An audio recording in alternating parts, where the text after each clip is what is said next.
সূরা আলে ইমরান পারা নম্বর 3 আয়াত নম্বর 81, হাফিজি কোরআন শরীফের 19 নম্বর পৃষ্ঠার আয়াত। সুবহানাল্লাহ বলেন। সুবহানাল্লাহ।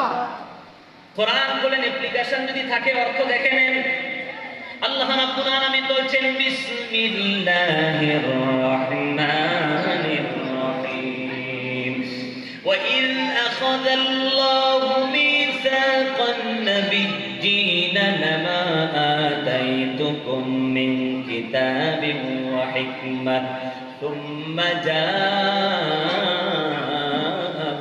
রাসূল মুসাদ্দিকুন লিমা মা'আকুম লাতু'মিনুন্না বিহি ওয়া লাতানসুরুন্নাহ। আল্লাহ রাব্বুল আলামিন বলছেন ওয়া ইল, হাবিব আপনি স্মরণ করুন, আখাযাল্লাহু মিসাকান নাবিয়্যিনা, রূহের জগতে আমি যখন আপনাকে দুনিয়ায় পাঠানোর আলোচনা করছিলাম, নবীদের থেকে অঙ্গীকার আমি নিয়েছি। আমি বলেছি হে আমার অন্য সকল নবীগণ, আমি আপনাদেরকে নবুয়ত দান করব, আমি আপনাদেরকে হিকমত দান করব।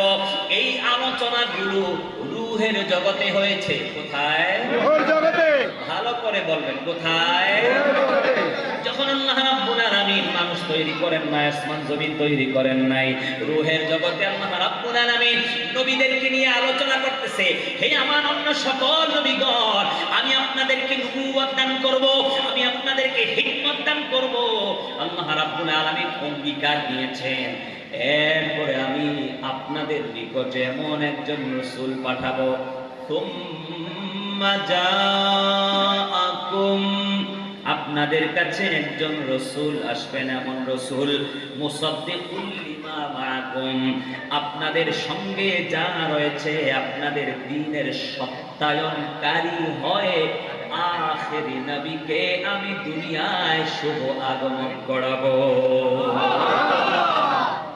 তাহলে নবীজির আগমনের কথা কোরআনে আছে না নাই? আরেকটু জোরে বলেন আছে না নাই? এই আলোচনা করেছেন কে? আল্লাহ। কোথায় করেছেন? রূহের জগতে। বলেন কোথায়? রূহের জগতে। বোঝা গেল সর্বপ্রথম আমার আপনার নবীর দুনিয়ায় আগমনের আলোচনা মেহফিল করেছেন আল্লাহ পাক। কে করেছেন? আল্লাহ পাক। আরে ওখানে নবীদেরকে জানাই দিচ্ছে আমার শেষ নবী আসবে, আমার শেষ নবীর আগমন হবে, আমার শেষ নবীর জন্ম হবে, দুনিয়ায় আগমন হবে, শুভাগমন হবে, নূরানী আগমন হবে। এই খবর, এই সংবাদ, এই মেসেজ, এই আলোচনা সর্বপ্রথম করেছেন কে? আল্লাহ। হায় হায়। তো যদি কেউ বলে কোরআনে মিলাদুন নবীর কথা নাই, বলেন তো সত্যবাদী না মিথ্যাবাদী? মিথ্যাবাদী। আমার আল্লাহ ওখানে আলোচনা করেছেন সর্বপ্রথম এবং সমষ্টিগতভাবে, একা একা নয়, সবাইকে নিয়ে, নবীদেরকে নিয়ে আলোচনা করেছেন।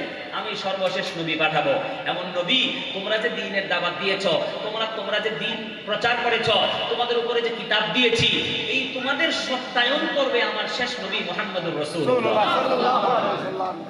লা তুমিনুন্না বিহি ওয়া লা তানসুরুন্না, অঙ্গীকার করো, আমি আল্লাহর সঙ্গে অঙ্গীকার করো, আমার শেষ নবী যখন আসবে তোমরা তাকে, আমার শেষ নবীকে সাহায্য করবে এবং তার উপরে ঈমান আনবে।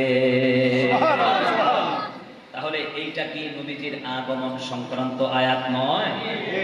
নবীজি কি আরশে আজিম থেকে ঠাস করে পড়ছে নাকি? না, জন্মের মাধ্যমে, মা বাবার মাধ্যমে। নবীজির একটা জন্মসাল ছিল, কি বলেন? নবীজির মা বাবা ছিল কি ছিল না? নবীজির দাদা ছিল কি ছিল না? নবীজির বংশ ছিল কি ছিল না? নবীজি সাল্লাল্লাহু আলাইহি ওয়াসাল্লাম 40 বছরের যুবক হয়ে, 40 বছরের পুরুষ হয়ে হঠাৎ করে নেমে আসছেন নাকি?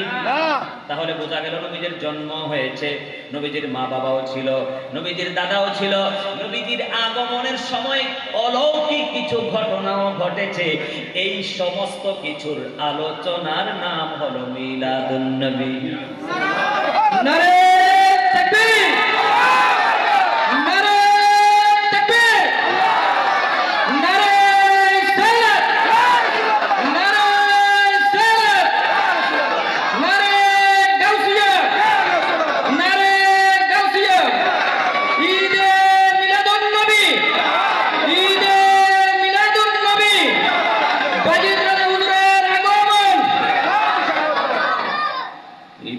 মিলাদুন নবীর আল্লাহু আকবার ঈদে মিলাদুন নবীর